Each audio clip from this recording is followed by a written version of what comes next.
Welcome back, streamers. Glad you're still with me. I want you to take a second and I want you to listen to my voice like this. Now I want you to take a listen to my voice like this. Did you notice a difference? Which one did you like more? I'll give you one more shot, okay? Take a listen real quick. This is my voice with the first setting. This is my voice with the second setting. Which one do you like more? Leave it in a comment down below. What you're hearing is the difference between this microphone with vocal effects and this microphone without vocal effects. 3 effects, actually: EQ, noise gate, and compression. And today, lucky you, I'm gonna show you how to do that on your own voice. Welcome to Streamer Masterclass, the place where we go over anything and everything you need to know to start your own live stream. Let's make your voice sound pretty today.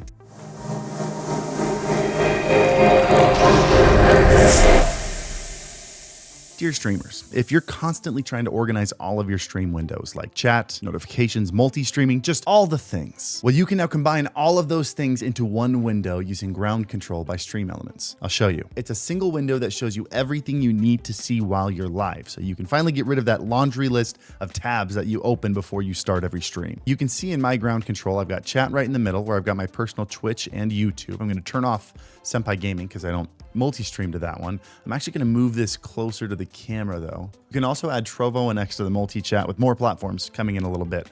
I've also got my activity feed, which shows all my activity from my YouTube and my Twitch. I've got a stream preview so I can see what my stream looks like to my viewers. I've got quick settings so I can adjust the information on my Twitch stream. And I got some quick actions down here for alerts. And you can do a lot more over here. Like, for example, you can manage your polls, like seeing the results of your poll or even starting a new one. You can manage your bot. A bunch of different things that you can add to your ground control if you want those. And as you saw, I can reorganize these however I want. So that removes like 5 things I have to do every time I go live, and I can just focus on the content. You can download Control Center for free at the link in the description down below. And while you're on Stream Elements website, just pop over into the sponsorships section. See if there's a campaign that you qualify for and make a little extra cash next time you go live. Why not? I'll see you over there. EQ, noise gate, and compression. These are the standard 3 effects that every streamer should be using, and they're really the only 3 that you need to use. Also going to use them in this order for a very important reason that you'll understand later in the video. But effect number 1, EQ. I'm actually going to take my effects off real quick, just so we can start from scratch. Now, again, just like the last couple, I'm going to use the Elgato system. This is the Wavelink software. It's their audio editing and mixing software, just because it's the most common ecosystem to do this stuff in. But you can do these 3 things in almost any software. Beacn, Roland, Rode, GoXLR, they all have great plugins built in, and they all pretty much have these ones built into them as well. So if you followed the last video on how to set up a microphone, if you didn't, I'll put a link to it up in whichever corner it goes in. I always forget. You should have your mic gain level and your mix set properly, ready to go. Now we're just going to polish up this voice that's right over here. We're going to go to Elgato. We're going to click Elgato EQ. If I'm using any effects that you don't see down here, or maybe you don't even see Elgato, you're going to click to get more audio effects. The Elgato marketplace is going to pop up, and you can go to, look at that, EQ right here.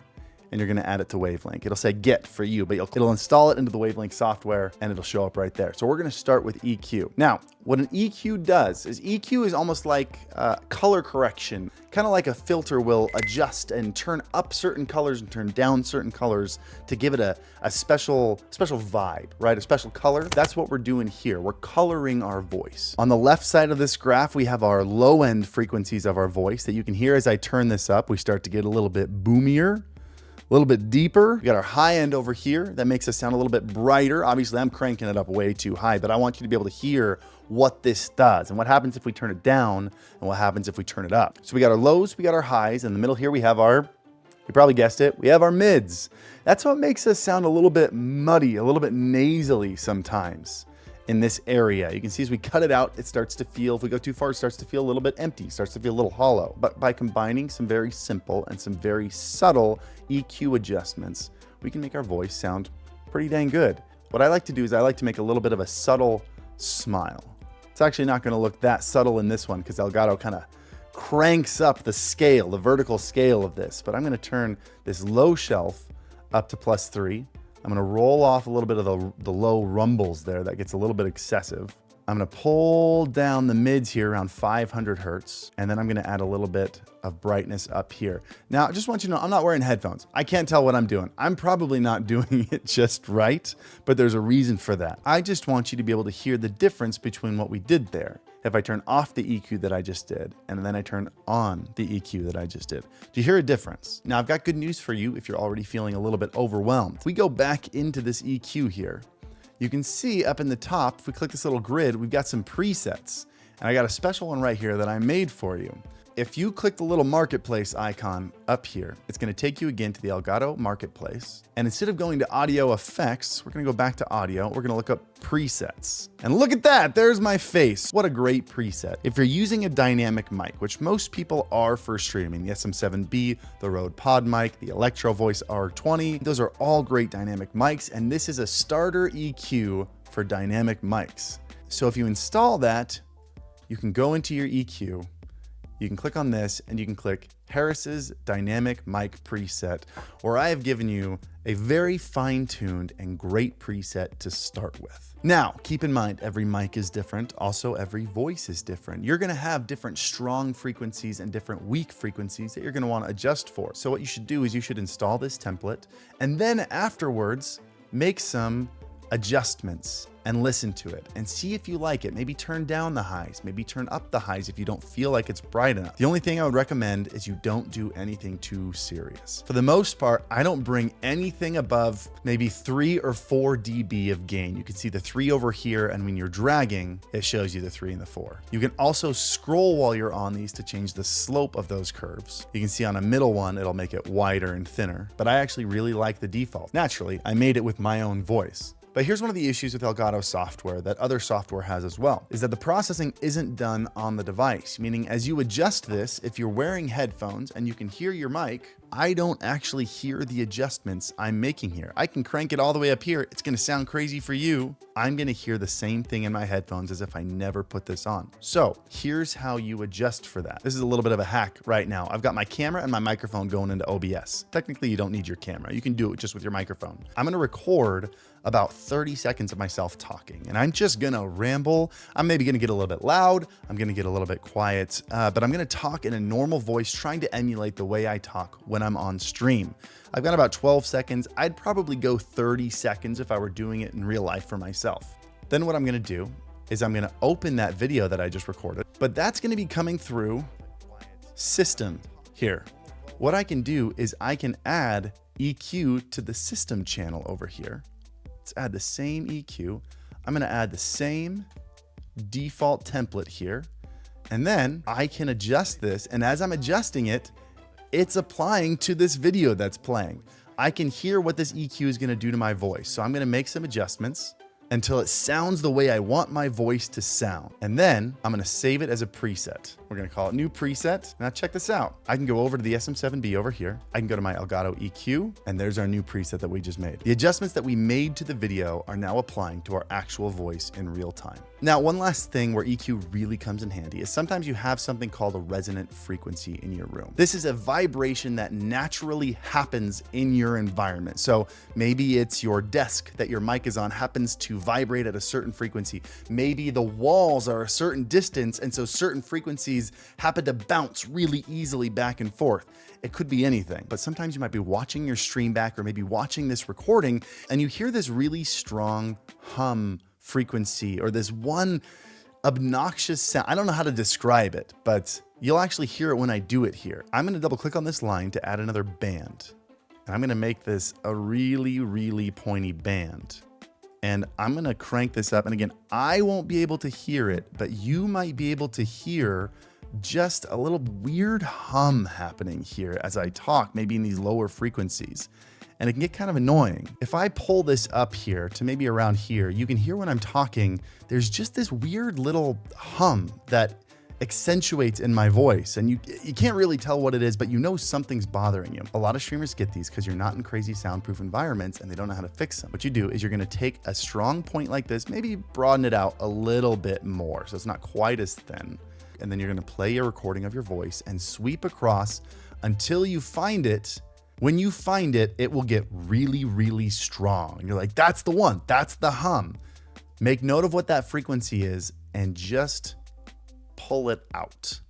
Pull it down until that frequency is gone, but the voice still sounds natural. That's a professional audio technique called a sweep and cut, by the way. And I just wanted to share it with you in case you're one of the few people that have had that driving them nuts. So for the rest of you that had no idea, just ignore that part. But for those of you that are thanking me and maybe praying to me right now, we can bask in the excitement of fixing that problem together, because I love fixing that problem. All right, next one. Let's talk about noise gate. I know a lot of people jump to compression next. I'll explain to you why noise gate comes before compression in just a second. The next thing we're gonna add is a noise gate. And typically, unless you have a very fancy noise gate like the Beacn mic has, it's basically just a line where if your mic is louder than that line, it lets the audio through. The moment it gets quieter than that line, which that line is called the threshold, by the way, the moment it gets quieter than that line, it cuts out all the sound. That way, when you stop talking, it goes completely silent. You don't hear things like fans. Like you can probably hear my fans. Cut the music. You hear my fans, don't you? A noise gate will cut that out. Now, weirdly enough, I was surprised to learn this, that Elgato doesn't have a noise gate. They have noise removal, but this isn't a gate where it's either on or off. This is using AI to suck certain frequencies, remove noise out of your voice. And that can be helpful, and a lot of people really like that. Feel free to give that a shot. But let me throw it on there so you can hear it. If I install this, having it down to 0 or 1% is probably all I'm gonna wanna do, because if I turn it up a little bit higher, do you hear, you hear what that does to my voice? As it's sucking more noise frequencies out, sometimes noise frequencies overlap with voice frequencies, and you're going to lose a little bit of voice frequencies. It's going to make your voice sound a little bit thinner as you're losing those frequencies. So I like to treat my room to get as much noise out as possible, and then instead just use a noise gate. Now, as I mentioned earlier, Elgato doesn't really have a noise gate. So we had to install a third-party noise gate, which is not a huge deal. I recommend Reaper plugins. So here we go, Reaper.fm, Replugins.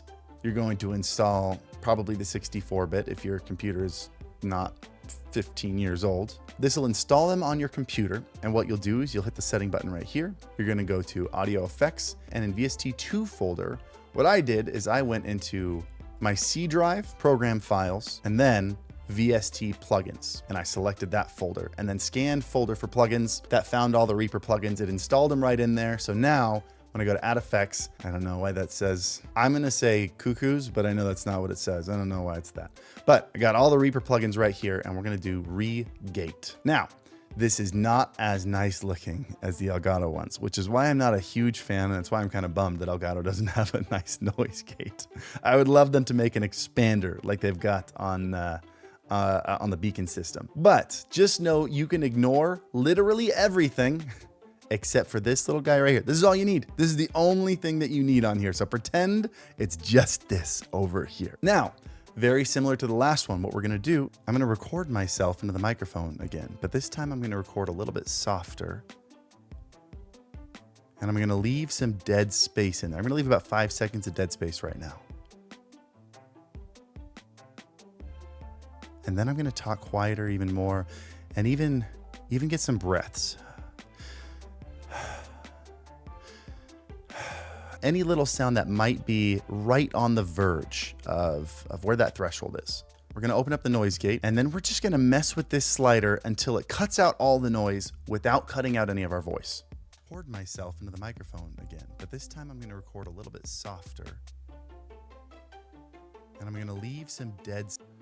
Did you hear that in the dead space? It was around -60 dB where it actually cut out the background noise, which is coming from the fans on my PC over there. You hear the difference when I go down and then back up? And then I'm gonna talk quieter even more, and even get some breaths.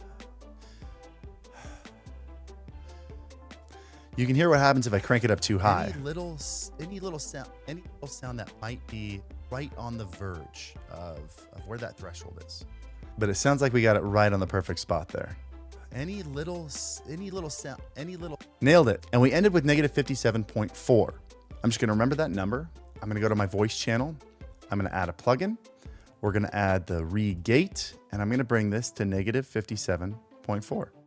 There we go. My noise gate is set. So we've got our EQ done. We've got our noise gate done. Now let's work on compression. Now what compression does is it compresses what's called the dynamic range of your voice, or it makes your quiet parts louder, and it makes your loud parts quieter. This way, let's say you're playing a scary game like Phasmophobia or Dead by Daylight or whatever, and you're whispering and you're being quiet. Your audience doesn't have to crank up the volume to hear you. It's automatically boosting your voice. And then when something scary happens and you scream, it doesn't blow out everyone's eardrums because the compressor automatically brings down the loud part. Now this one, you don't even have to do it in the system. You can do it entirely by the numbers. In fact, Elgato's got a great way to do it without even having to really do anything. I'll show you. So let's add effects. Let's go to Elgato. We're gonna go to compressor and look at that. Let's compress your voice. It's got it all prepped for you. So we're gonna hit proceed and it started without me. I wasn't ready for it. Hold on a second. I'm gonna read this. I'd recommend doing this as close to your natural streaming voice as you can. So pretend you got an audience while you're doing this. Vocal compression is the secret to sounding pro. Let's do this. You can see as I'm bringing it down, it takes these loud waveforms and makes them a little bit quieter. Just kind of compresses it together, which is why it's called compressing. It's not called compressing, it's called compression. Now, the last test you have to do is this right here shows you how much it's compressing your voice. When you get loud, how much dB is it squeezing it back down?